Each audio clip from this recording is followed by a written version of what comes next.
78-year-old Hajra Čatic died this month after spending a quarter of a century looking for her murdered son, Nihad. She never found him. He was among more than 8,000 Muslim men and boys killed in the Srebrenica genocide, carried out by the Bosnian Serb army during the Bosnian War in the 90s. Now there are fears such ethnic tensions could break this fragile young nation apart. As part of the 1995 Dayton Accord, Bosnia and Herzegovina is made up of a loose union of two regions. The Federation of Bosnia and Herzegovina, which is mostly Bosniak Muslims and ethnic Croats, and the Republika Srpska, which is mostly ethnic Serbs.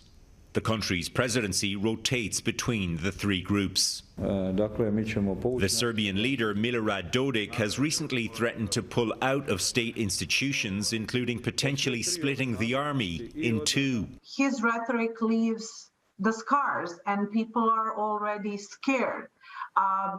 Especially those who are old enough to remember the 90s, we all feel re-traumatized. Nejma Jananovic says large-scale violence is unlikely, but people in ethnic enclaves are feeling under threat. Dodik claims that everything he does is an act of retaliation to the former High Representative of the international community. Valentin Inzko, who recently left the role, used the job's power to make genocide denial a crime. The High Representative was placed in Bosnia as part of the peace deal. They're appointed by the West, something Russia, an ally of Serbia and Serbs, is unhappy with. The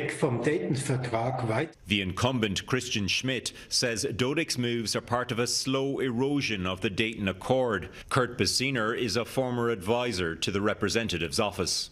We have more tools to deal with this kind of challenge in Bosnia than we do anywhere else on earth, and yet we're still on the back foot. So that signifies a real policy humiliation and failure. Dodik says threats of US sanctions don't scare him, likely betting the West has bigger problems to deal with. Adding to the tensions are efforts by Croat nationalists to reform the electoral system, potential changes that could edge out more moderate parties in the small but diverse country. Redmond Shannon, Global News, London.